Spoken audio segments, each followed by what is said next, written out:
မင်္ဂလာပါလူတယောက်ရဲ့ကံကြမ္မာဟာမျက်နှာပေါ်မှာပဲရှိတာမဟုတ်ပါဘူးကျွန်တော်တို့တစ်နေ့တာလုံးမြေကြီးနဲ့ထိတွေ့ပြီးပင်ပန်းသမျှကိုခံစားပေးနေရတယ်ခြေဘဝနေထဲမှာလဲအနာဂတ်ရဲ့နမိပုံတွေဘဝရဲ့အနိမ့်အမြင့်တွေပုံကွယ်နေတတ်ပါတယ်လက္ခဏာပညာရပ်မှာခြေဘဝဟာဘဝရဲ့အခြေခံအုတ်မြစ် foundation ပါပဲအိမ်တစ်လုံးခိုင်ဖို့အုတ်မြစ်ကောင်းရတယ်လို့ဘဝတစ်ခုခိုင်မှာဟုတ်ဆိုတာခြေဘဝလက္ခဏာအပေးယူကောင်းဖို့လိုပါတယ်သင်ဟာတလုံးပြေးလွှားရုန်းကန်ပြီးမှစားရမယ်သူလားဒါမှမဟုတ်ပင်မမလို့ရပဲထိုင်စားအိတ်စားကန်ပါလာသူလားဆိုတာကိုဒီနေ့ကျွန်တော်တို့အတူတူစမ်းစစ်ကြည့်ကြရအောင်ဗျဒီအကြောင်းအရာတွေကိုခန်းစားချက်အပြည့်ဘ ഹു တုဒအပြည့်နဲ့ကျွန်တော်တို့အပိုင်း၅ပိုင်းခွဲပြီးအသေးစိတ်တင်ဆက်ပေးသွားမှာဖြစ်ပါတယ်ကျွန်တော်တို့တင်ဆက်ပေးမယ့်အပိုင်း၅ပိုင်းကတော့အပိုင်း၁ခြေဘဝရဲ့အခြေခံပုံတိုင်းသင်ခြေဘဝကခွက်ရည်သလားပြားနေသလားခြေချောင်းလေးတွေရဲ့အရှိအလိုကဘလို့စရိတ်တွေကိုဖော်ပြနေတယ်လဲဆိုတာစတင်လေ့လာကြပါမယ်အပိုင်း၂မဲလက္ခဏာနဲ့အယောင်အသွေးခြေဘဝအောက်မှာမဲပါရင်တကယ်ပဲအာနာရှိသလားခြေဘဝရဲ့အယောင်ကသင်ရဲ့စီးပွားရေးလမ်းကိုဘလို့ဟောပြောနေတယ်လဲဆိုတာကြည့်ကြပါမယ်အပိုင်း၃ခြေဖနှောက်နင်းခြေလန်းဟန်ပန်လမ်းလျှောက်တဲ့ပုံစံကိုကြည့်ုံနဲ့သင်ဟာဘလောက်ပင်ပန်းရမယ်သူလဲဆိုတာသိနိုင်ပါတယ်ခြေဖနှောက်ကွဲခြင်းရဲ့နောက်ွယ်မှာရှိတဲ့စီးပွားရေးနမိတ်တွေကိုဖော်ထုတ်ပေးသွားမှာပါအပိုင်း၄ရှားပါးသင်္ကေတတွေနဲ့အိမ်တောင်ရေးခြေဘဝမှာစက်ကြပုံတရီကန်ပုံနဲ့ကြက်ချေးခတ်တွေပါလာရင်ဘာဖြစ်မလဲသင်ခြေဘဝကသင်အိမ်တောင်ဖက်အကြောင်းဘာတွေပြောကြနေတယ်လဲဆိုတာစိတ်ဝင်စားစရာတင်ဆက်ပေးမှာပါအပိုင်း၅နေနန်အလိုက်ရရနင်းကန်ပွင့်နီးများနောက်ဆုံးအပိုင်းမှာတော့သင်ရဲ့ကံကြစားညှို့အနွမ်းနေရင်ပြန်လဲပွင့်လန်းလာစေမဲ့နေနန်အလိုက်ခြေဘဝပြုစုနည်းတွေကိုမျှဝေပေးသွားမှာဖြစ်ပါတယ်ကဲသင်ဘဝရဲ့ကံကြမ္မာမြေပုံကိုခြေဘဝအောက်မှာအတူတူရှာဖွေကြည့်ဖို့အပိုင်းတစ်ကနေစတင်ပြီးနားဆင်လိုက်ကြရအောင်ဗျအပိုင်း၁ခြေဘဝရဲ့အခြေခံပုံတိုင်းပထမဆုံးခြေဘဝရဲ့အသားရည်နဲ့အနှိမ့်အမြင့်ကိုကြည့်ရအောင်ခြေဘဝကလည်းခွက်နေသူများတင်ကခြေဘဝအလဲမှာတိတိတသာခွက်နေတယ်ဆိုရင်တော့ဒါဟာမင်းဆိုးရာစားကန်လို့ခေါ်ပါတယ်ငယ်စဉ်ကရုန်းကန်ရရင်တော့အသက်ကြီးလာတဲ့အခါဂုံစီရရှိရှိနာထိုင်စားရမယ်သူတွေပါဉာဏ်ပညာမြင့်မားတတ်ကြသလိုကိုအားကိုဒီအောင်မြင်မှုကိုအရယူနိုင်စွမ်းရှိကြပါတယ်ခြေဘဝပြားသူများခြေဘဝမြေကြီးနဲ့တသားသည်ပြားကပ်နေသူတွေကတော့စိတ်နှလုံးဖြူစင်ကျင်းတာတတ်သူတွေပါဒါပေမဲ့သူတို့ရဲ့ဘဝလမ်းကြောင်းကတော့အနှဲငယ်ပင်ပန်းတတ်ပါတယ်သူတစ်ပါးအတွက်အလုတ်အကျွေပြုတ်ရတာမျိုးကိုယ်တိုင်ချီချင်းလျှော်ပြီးလှုပ်ရှားရုန်းကန်ရတာမျိုးပိုများတတ်ပါတယ်မနာတမ်းလှုပ်ရှားနေရမှာဝမ်းဝမဲ့ကန်စားတာမျိုးလို့လဲအချို့ကဆိုကြပါတယ်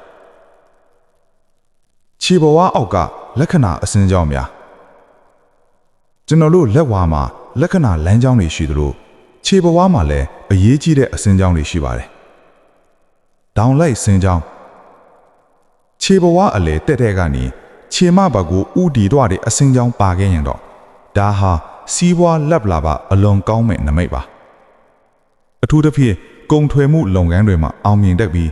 ငွေကြေးကိုထိုင်ပြီးစီမံခန့်ခွဲရမယ့်ဇာတာရှင်တွေဖြစ်ပါတယ်ရက်တောင်ပုံတို့မဟုတ်ငါးပုံတရံဒါကတော့အင်မတန်ရှားပါးတဲ့လက္ခဏာပါ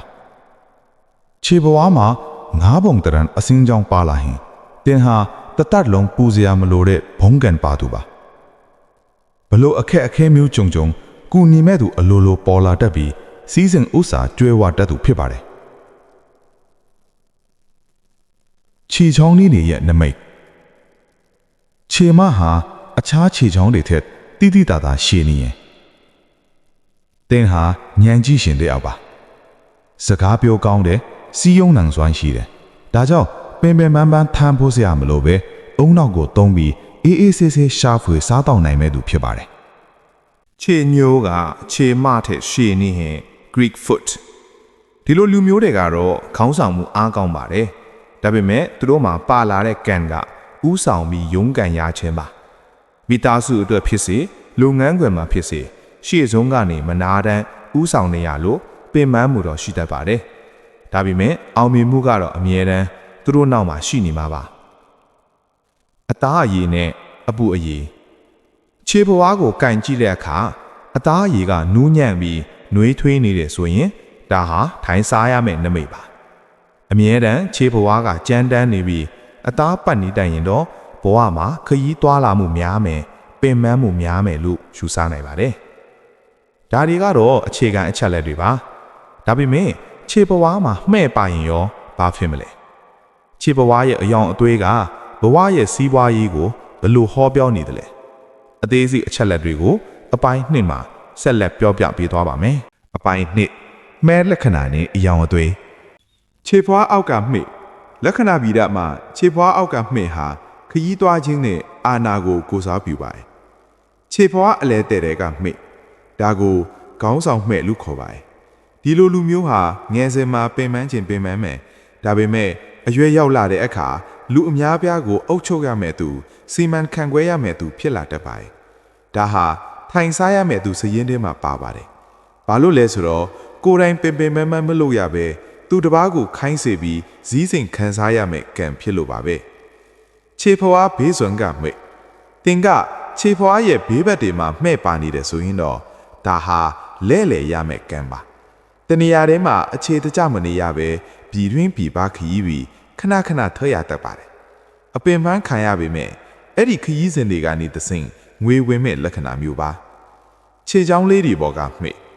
ခြေချောင်းလေးတွေပေါ်မှာမှဲ့ပါရင်တော့သူတစ်ပါးအတွက်အလုပ်အကျွေးပြုရတတ်သူလို့ဟောပါတယ်။ကို့အတွက်ထက်မိသားစုနဲ့ပတ်ဝန်းကျင်အတွက်ပင်ပန်းပန်းလွတ်ပေးရတတ်တဲ့စိတ်ရင်းကောင်းလေးတွေပေါ့။ခြေဖွားရဲ့အယောင်အသွေးကျွန်တော်တို့မျက်နာကိုကြည့်ပြီးကျမ်းမာရေးတည်နိုင်တယ်လို့ခြေဖွားအယောင်ကိုကြည့်ပြီးတော့လေကန်စတာကိုခံမှန်းလို့ရပါတယ်။နီမြန်းသောခြေဖွားဒါဟာအကောင်းဆုံးအယောင်ပါ။မင်္ဂလာရှိတဲ့အယောင်လို့ခေါ်ပါတယ်။ဒီလိုခြေဖွားပိုင်ရှင်တွေဟာကုသိုလ်ကံအလွန်ထူးသူတွေပါစာဝတ်နေရဲ့ကဘယ်တော့မှပူပန်စရာမလိုပဲဘဝကိုအေးအေးလူလူဖြတ်တန်းရတတ်ပါတယ်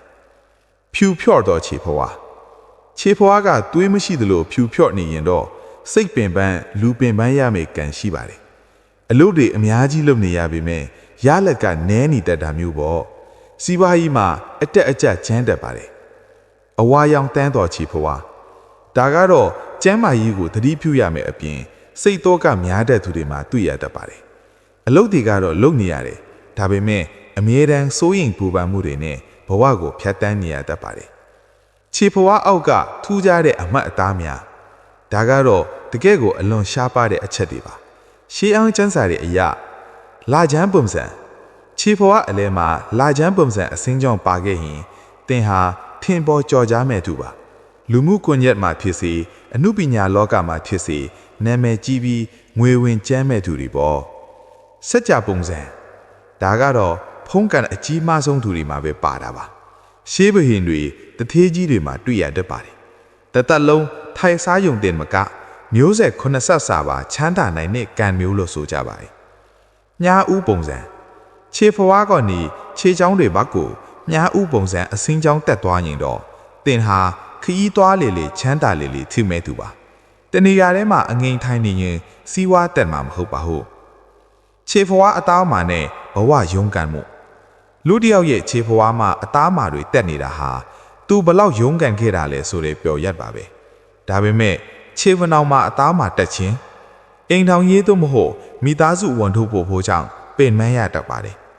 ခြေမဲ့အောင်မှာအသားမာတက်ခြင်းကိုယ့်ရဲ့ဆုံးဖြတ်ချက်တွေကြောင့်အလုပ်တွေပိုလုပ်နေရတာမျိုးဖြစ်တတ်ပါတယ်မိတ်ဆွေသင်ခြေဖွားကပင်ပန်းရမယ့်လက္ခဏာပဲပြနေပါစေအောင်စိတ်မပြတ်ပါနဲ့လက္ခဏာဆိုတာမြေပုံတစ်ခုပါပဲအဲ့ဒီမြေပုံအတိုင်းရှောက်မလားလမ်းတစ်ထွင်မလားဆိုတာကတော့သင်ရဲ့ဝီရိယပေါ်မှာမူတည်ပါတယ်ခြေဖွားမှာလိပ်ပါပုံစံပါရင်တော့ဘာဖြစ်မလဲခြေဖနှောင်ပုံစံတွေကတော့ဘာကိုဆိုလို့တာလဲအခုဆက်ပြီးတော့ခြေဖနှောင်နဲ့ကန့်ကြမှာခြေလန်းအနေထားကပြောပြတဲ့စရိုက်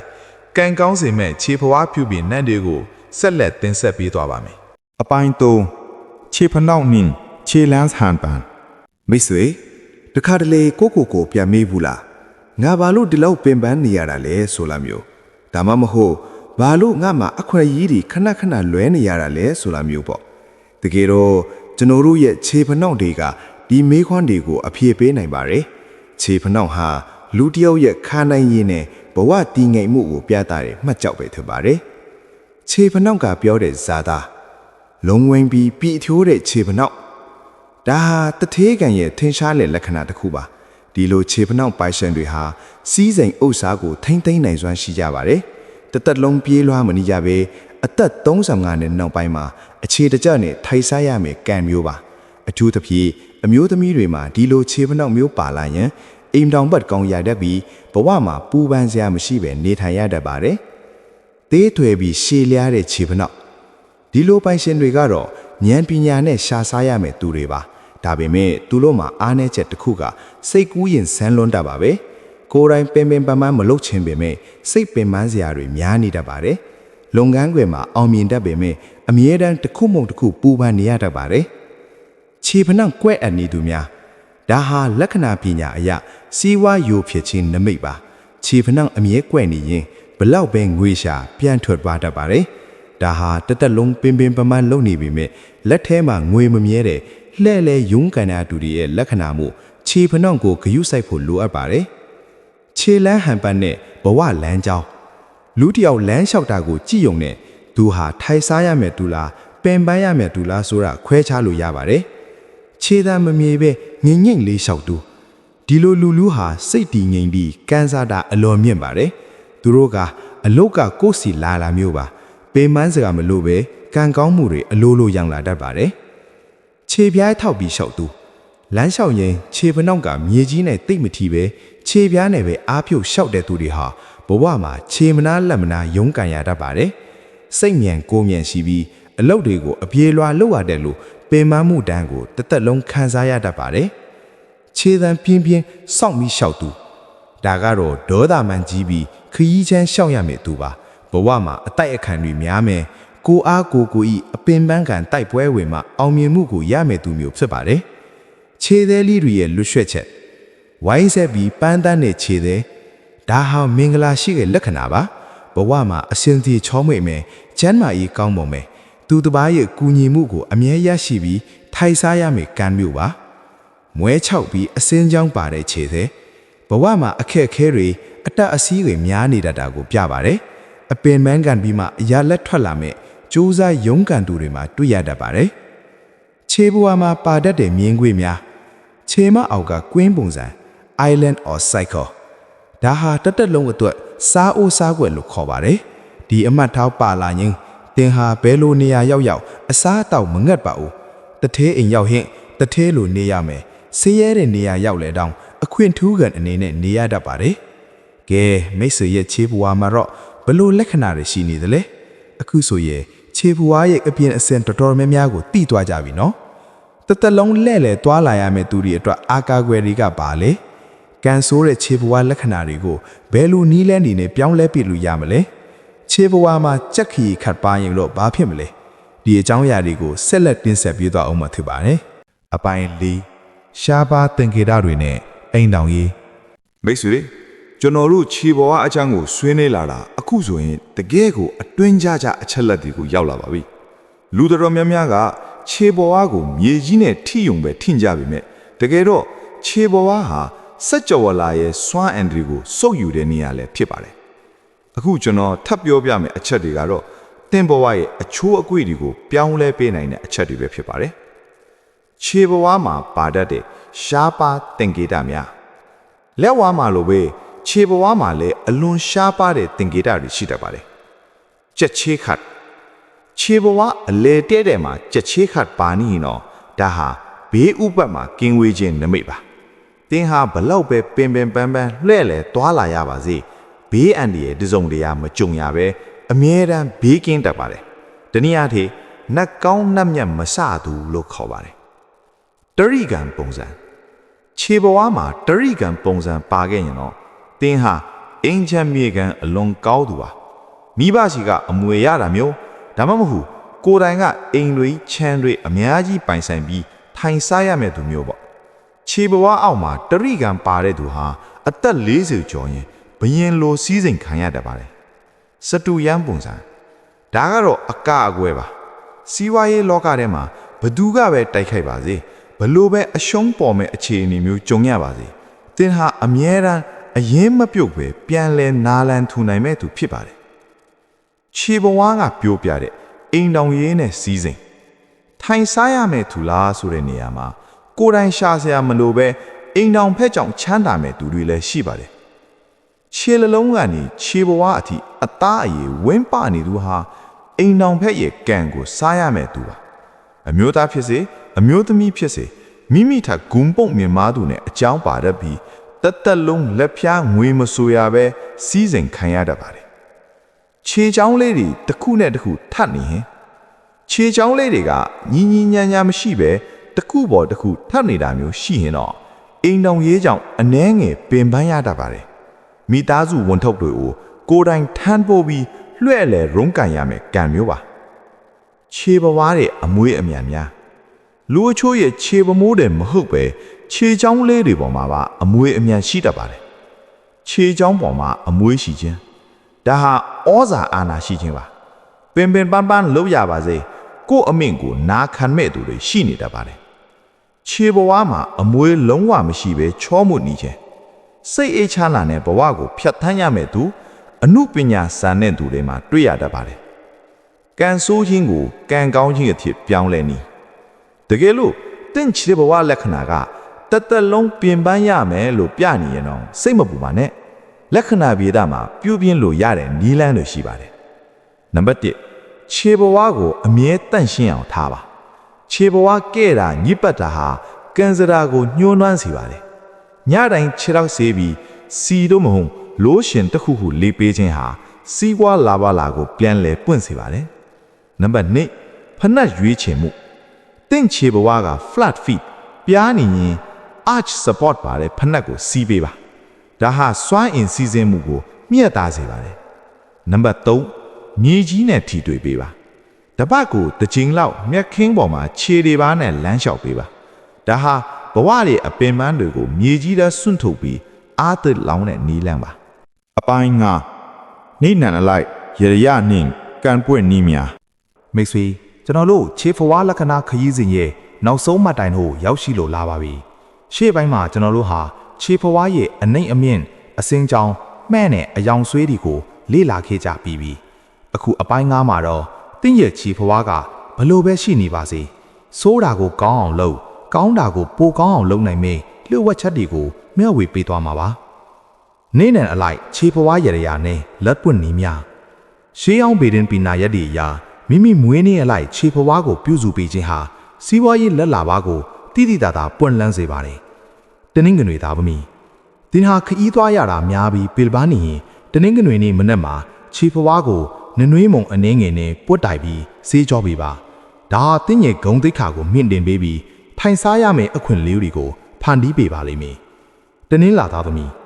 တနင်္လာနေ့ညအိယာဝင်ခါနီးမှာခြေဖွားကိုနွားနို့သို့မဟုတ်နို့ရည်ငိမ့်ဆေးကြောပေးပါဒါဟာစိတ်သောကတွေကိုပြေပြောက်စေပြီးအိမ်တောင်ထက်စီကနေကံကောင်းခြင်းပြီးရရှိစေမယ်နီးလန့်ပါအင်္ဂါသားသမီးခြေဖွားမှာအသားမာတွေကတ်နေရင်အင်္ဂါနေ့မှာအသားမာတွေကိုဖယ်ရှားပြီးစီပူနဲ့နှိပ်ပေးပါတင်းရဲ့ရန်သူတွေကိုအောင်းနိုင်ပြီးအလို့အကောင်မှာနေရာကောင်းရရှိပါလိမ့်မယ်ဗိုလ်တဟူးသို့မဟုတ်ယာဟူသားသမီးဗိုလ်တဟူးနေမှာမြက်ခင်းစိမ့်ပေါ်မှာခြေပလားနဲ့15မိနစ်ခန့်လန့်လျှောက်ပေးပါမြေကြီးရဲ့စွမ်းအားကတင်းရဲ့ဆုံးဖြတ်ချက်တွေကိုမှန်ကန်စေပြီးငွေဝင်လိုင်းဖြောင်ဖြူးစေမှာပါကြာတာပရိသားသမီးကြာတာပရိနေမှာခြေဖွားကိုစန္ဒကူးရီဒုမခုတ်အမွှေးနံသားရီနဲ့ဆေးကြော်ပါဒါဟာပညာရဲ့ပိုင်းဆိုင်ရာနဲ့အောင်မြင်မှုတွေကိုဆောင်ကျဉ်ပေးမဲ့ထိုင်စားရမယ့်ကံကိုပွင့်စေပါတယ်တောက်ကြတော်သမီးတောက်ကြနေမှာခြေသေးတွေကိုလှက်ပအောင်ညှက်ပြီးခြေဖွားကိုပန်းရောင်တန်းတွေအောင်ဂယုဆိုင်ပေးပါအလှပနဲ့ပတ်သက်တဲ့လက်လာပါတွေဝင်လာပါလိမ့်မယ်စနေသားသမီးစနေနေ့မှာခြေဖွားအောက်ကိုနှမ်းစီနဲ့နှိပ်ပေးပါပင်မန်းသမျှတွေပြေးပြောက်ပြီးမထင်မှတ်ထားတဲ့နေရာကနေငွေကြီးအမျက်စွန်းတွေရရှိလာပါလိမ့်မယ်အိမ်မက်ထဲကခြေတောက်နှိမ့်မိန်များတခါတလေကံကြမ္မာဟာအိမ်မက်ကနေတဆင့်သတိပေးတတ်ပါရဲ့တစ်ခြေပလားနဲ့လမ်းလျှောက်နေရတယ်လို့အိမ်မက်မှတ်ရင်လက်လက်မှာအကူညီမဲ့သလိုခံစားရတာပေမဲ့မကြခင်မှာ ကိုအားကိုနဲ့အောင်မြင်မှုရတော့မယ်နေမိတ်ပါနှင့်ခြေဖွားမှာရွှေတွေငွေတွေကတ်နေတယ်လို့မှတ်ရင်ဒါဟာအလွန်ထူးခြားတဲ့ထိုင်စားရမယ်ကံမှာမဖျော်လင့်ပဲဒနာဥစ္စာတွေရရှိလာတော့မှာပါ၃ခြေထောင်နားကျင်နေတယ်လို့မှတ်ရင်ခရီးသွားရင်တတိထားဘူးနဲ့အလုတ်မှာအနောက်အရှက်ရှိနိုင်တာကိုပြပါတယ်ဘဝကိုပြောင်းလဲစေမယ်ခြေလန်းတတိပဋ္ဌာန်မိတ်ဆွေခြေဖွားလက္ခဏာတွေဟာဘလောက်ပဲကောင်းနေပါစေဒါမှမဟုတ်ဘလောက်ပဲဆိုးနေပါစေကျွန်တော်တို့မှာစိတ်ဆိုတဲ့အကြီးမားဆုံးစွမ်းရည်ရှိပါတယ်သင်လမ်းလျှောက်တဲ့အတိုင်းမှာငါဟာအောင်မြင်မှုစီကိုလမ်းလျှောက်နေတာငါရဲ့ခြေလမ်းတိုင်းဟာမင်္ဂလာရှိတယ်ဆိုတဲ့အသိစိတ်နဲ့လျှောက်ပါခြေဖွားကိုမြေကြီးနဲ့ထီတိုင်းကျေးဇူးတင်ပါတယ်လို့စိတ်ထဲမှာဆိုပါဒီလိုပြုလုပ်ပေးခြင်းဟာတင့်ရဲ့ရုပ်ပိုင်းဆိုင်ရာလက္ခဏာတွေကိုတင်မကတင့်ရဲ့နာမ်ပိုင်းဆိုင်ရာကံကြတာကိုပါအံ့ဩစရာကောင်းအောင်ပြောင်းလဲပေးနိုင်ပါတယ်မိတ်ဆွေအခုကျွန်တော်ပြောပြခဲ့တဲ့ခြေဖွားလက္ခဏာတွေဆိုတာတင့်ဘဝအတွက်လမ်းညွှန်ချက်တွေသာဖြစ်ပါတယ်တသက်လုံးလဲလေသွားလာရမယ်ဆိုတဲ့ကံပါလာသူဟာတကယ်တော့ကပ္ပပတ်ရမယ်သူလည်းဖြစ်နိုင်တယ်လို့အောင်မြင်တဲ့လုပ်ငန်းရှင်ကြီးလည်းဖြစ်နိုင်ပါတယ်ထိုင်စားရမယ်သူဆိုတာကလည်းပြင်းရည်နေဖို့မဟုတ်ပဲကိုယ့်ရဲ့ဉာဏ်ပညာနဲ့အေးအေးဆေးဆေးစီမံခွာနိုင်ဖို့ဖြစ်ပါတယ်ဘယ်လိုလက္ခဏာပဲပါပါအရေးကြီးဆုံးကတော့တင့်ရဲ့ခြေလမ်းတွေပါပဲမှန်ကန်တဲ့လမ်းကြောင်းပေါ်မှာယုံကြည်မှုရှိရှိနဲ့ရှောင်လန်းနေသည့်တင့်ရဲ့ခြေဖွားတွေဟာတင့်ကိုအောင်မြင်မှုရဲ့ပလင်တက်ကိုပို့ဆောင်ပေးမှာပါအသေးအကြပါပဲဘလို့ပဲဖြစ်ဖြစ်တင့်ရဲ့ခြေလမ်းတိုင်းဟာခိုင်မာပါစေမြဲမြံပါစေမင်္ဂလာရှိပါစေလို့ဆုတောင်းပေးလိုက်ပါတယ်